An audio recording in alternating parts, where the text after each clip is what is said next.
நமச்சிவாய். ஆவணி மாத ராசி பலன். முதல்ல கிரக நிலவரம், இந்த ஆவணி மாதம் கிரக அமைப்புகள் எப்படி இருக்குன்றதை பார்த்துருவோம். ஏன்னா அந்த கிரகத்தை அடிப்படையாக கொண்டு தான் நம்ம பார்க்க போகிறோம். முதல்ல இந்த ஆவணி மாதத்தில் 2 கிரக மாற்றங்கள் 3 கிரக மாற்றங்கள் கூட நிகழ்ந்திருக்குன்னு தான் சொல்லணும். ஒன்று, சுக்கிர பகவான், சுக்கிரன் கடகராசியில் சஞ்சரிக்கிறார்.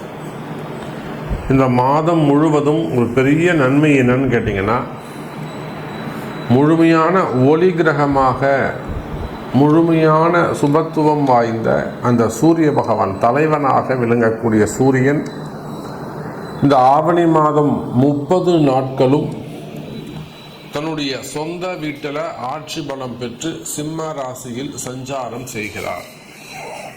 அப்போ ஏறக்குறைய 1 வருஷத்துக்கு பிறகு சிம்ம ராசி அன்பர்களுக்கு ஒரு அதிர்ஷ்டமான காலம். காரணம் என்னன்னா, ஆதித்யாதி நவகிரகங்களில் தலைமை பொறுப்பேற்று நடத்தக்கூடிய ஒரு கிரகம் எதுனா அது சூரியன் தான். அவரை பேஸ் பண்ணி தான் வான் மண்டலமே இருக்கு, அப்படி கூட சொல்லலாம். சூரியனும் சிவபெருமானும் ஒன்றுன்னு கூட நம்ம சொல்லலாம். அந்த அளவுக்கு ஒரு சக்தி வாய்ந்த ஒரு கிரகமாக இருக்கக்கூடிய, பேர் புகழ் பெற்ற கிரகமாக இருக்கக்கூடிய ஒரு சூரியன் சொந்த வீட்டில் ஆட்சி பலம் பெறுகின்ற போது அதுக்கு பவர் சொல்லி அடங்காது. அப்போ இந்த ஆவணி மாதம் சூரியன் அற்புதமான முறையில் சொந்த வீட்டில் அமைகிறார். அவரோட கேதுவும் புதனும் இணைகிறார்கள்.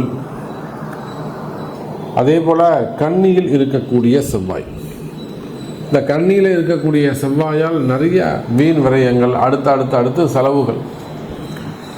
நிறைய அன்பர்கள் சொல்வது உண்டு, எனக்கு கையில் காசு நிற்கவே மாட்டேங்குது, அதுவும் போன மாதம் இந்த மாதம்லாம் பார்த்தீங்கன்னா ரொம்ப கடுமையான வறட்சி சாமி. எவ்வளோ வந்தாலும் அடுத்து செலவாயிட்டே போயிடுச்சு சாமி, கையில் ஒன்றுமே நிற்கவே இல்லை.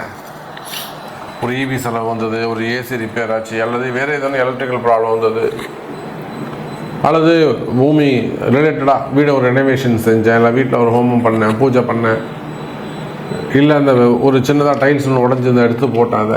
அப்போ அந்த பூமி சார்ந்து வீட்டுக்கு ஏதாவது ஒரு வீண் செலவு, வீண் விரயம், ஒரு 40,000 ரூபா 50,000 ரூபா காலி. அப்போ இது போல் கையில் காசு தங்காமல் இருப்பது, இதெல்லாம் அந்த கண்ணியில் இருக்கக்கூடிய செவ்வாய். இதே ஒரு கம்பெனி, பெரிய அளவில் ஒரு கம்பெனி அப்படின்னாக்கா அங்கேயும் இதே தான் ட்ரையான ஒரு சூழ்நிலைகள் இருக்கும். அப்போ இந்த சூழ்நிலைகள் எல்லாம் இந்த மாதம் மாறப்போகுது. சூரியன் அற்புதமான முறையில் இருக்கிறாங்கன்னா என்னன்னாக்கா, சூரியன் கேது இடத்துல மாட்டிக்கிட்டார். சூரியன் தனித்து இருப்பாரே ஆனால் அவரால் ஒரு பெரிய லாபத்தை நாம் எதிர்பார்க்கலாம். அவர் கேதுவோடு இணைந்ததால் குறிப்பிட்ட ஒரு சில ஜாதகர்களுக்கு மட்டும், அல்லது குறிப்பிட்ட ராசிகளுக்கு மட்டும்தான் நல்ல பலன்கள் கிடைக்க போகுது. ஸோ இந்த ஆவணி மாதம் உங்களுக்கு என்ன நடக்க போகுது, என்ன மாதிரியான மாற்றங்கள் நிகழும், உங்களுடைய எதிர்பார்ப்புகள் பூர்த்தி ஆகுமா, நீங்கள் மனசில் நினச்சிருக்கிற ஒரு சில விஷயங்கள், நல்ல காரியங்கள் கைகூடுமா, இந்த கேள்விகளுக்கெல்லாம் ரொம்ப ப்ரீஃபாக டீட்டெயிலாக ஒவ்வொரு ராசிக்கும் ஆவணி மாத ராசி பலனை பார்க்கலாம் வாருங்கள். அன்பார்ந்த கன்னி ராசி அன்பர்களே, அற்புதமான கால நேரம். கன்னி ராசியை பொறுத்தவரையில்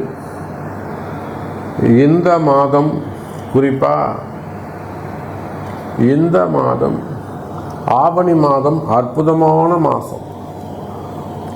என்ன சாமி இப்படி சொல்கிறீங்க, போன மாதம் பூரா எனக்கு எந்த வேலையும் நடக்கலை. கன்னி ராசி அன்பர்கள் என்ன சொல்கிறாங்க, போன மாதம் முழுவதும் எனக்கு எந்த வேலையும் நடக்கலை, எல்லாம் பாதியிலே நிற்குது, அங்கங்கே அப்படியே ஸ்டக்காகி நிற்குதுங்க சாமி, எந்த வேலையும் எனக்கு நடக்கவில்லை.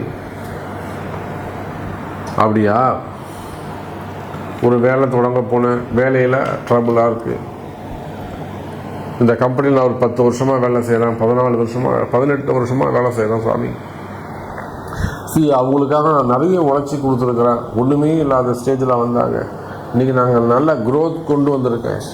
நீங்கள் புதுசாக ஒரு ஆளை உள்ளே கொண்டு வந்து வச்சு என்னை டம்மி ஆக்குறாங்க, அல்லது என்னை இன்சல்ட் பண்ணி கழுத்து பிடிச்சி வெளியே தள்ளுற கதையாக பண்ணுறாங்க, போ அப்படின்னு சொல்லாமல் சொல்கிறாங்க.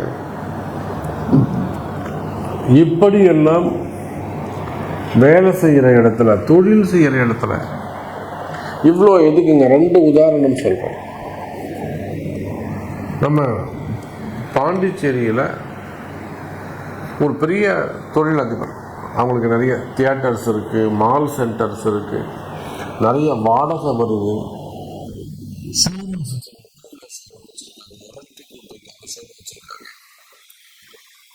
நிறைய பிஸ்னஸ் பண்ணுறாங்க, மல்டி பிஸ்னஸ் பண்ணுறாங்க. நம்ம புதுச்சேரியில் பாருங்க, அவங்களுக்கு 2 பசங்க. அப்பா தான் எல்லாம் தீர்மானிக்கிறார், அம்மா தான் எல்லா காசும் அம்மாட்ட தான் போய் சேரணும். கூட்டு குடும்பமாக இருக்காங்க. பெரிய பையன் தான் எல்லாத்தையும் கிட்ட இருந்து ஒரு பிஸ்னஸையும், அடுத்த பிஸ்னஸ் லாரி வாங்குறதுலேருந்து புதுசாக வண்டி வாங்குறதுலேருந்து எல்லாம் ஆர்டர் பண்ணுறது எல்லாமே பெரிய பையன் தான் பண்ணித்தரான். சின்ன பையனுக்கு கல்யாணம் ஆகுது, சின்ன பையனும் பிஸ்னஸில் வந்து கலந்துக்கிறான், அவன் ஒன்றுமே செய்யறதில்ல.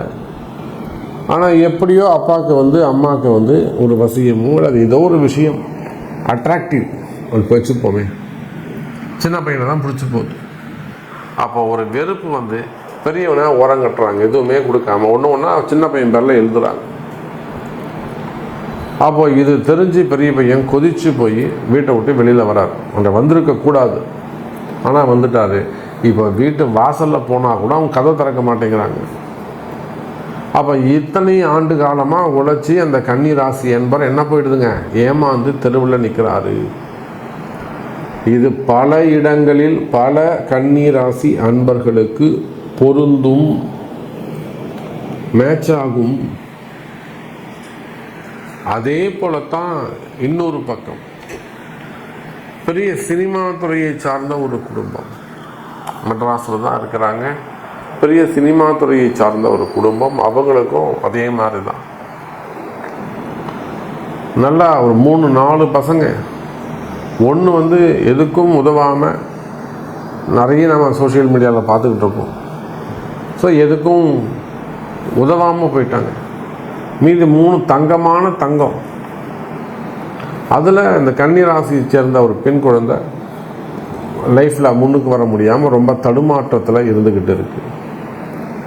அப்போ இவங்க 2 பேருமே நம்மிடத்தில் வருகிறார்கள். வாராகி சாமி, நீங்கள் தான் வாராகி, நீங்கள் தான் எனக்கு பதில் சொல்லணும். நான் அந்த இடத்துல ஜெயிக்கணும் சாமி, நம்மக்கிட்ட உண்மை இருக்குது, நாம் அந்த இடத்துல ஜெயிக்கணும், நம்ம ஏமாந்துட்டுன்னு இருக்கக்கூடாது. அப்பா இப்படி பண்ணிட்டாரு, அம்மா இப்படி பண்ணிட்டாங்க என்று சொல்லக்கூடாது.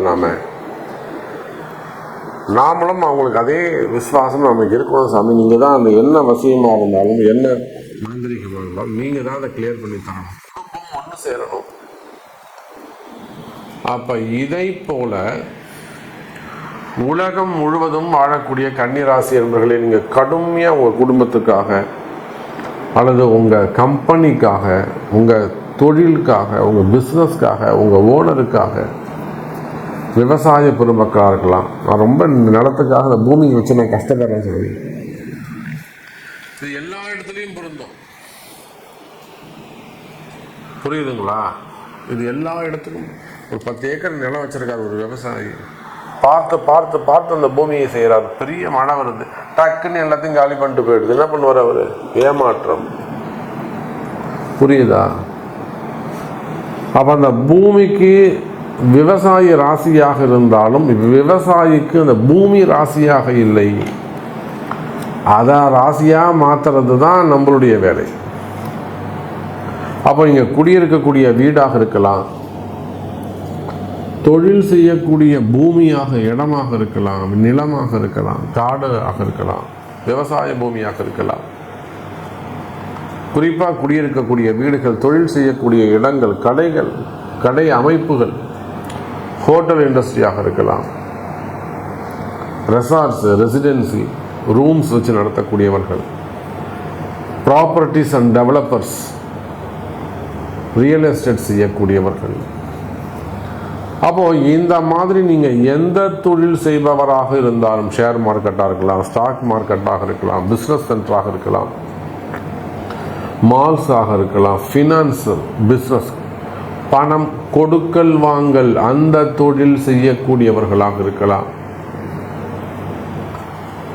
அப்ப நீங்க எந்த தொழில் செய்பவராக இருந்தாலும் சரிதான், தொழில் துறையை பொறுத்தவரையிலும் அமைப்புகளை பொறுத்தவரையிலும் உலகம் முழுவதும் வாழக்கூடிய கன்னி ராசி அன்பர்களே, இந்த ஆவணி மாதம் அந்த ஏமாற்றங்களிலிருந்து விடுதலை.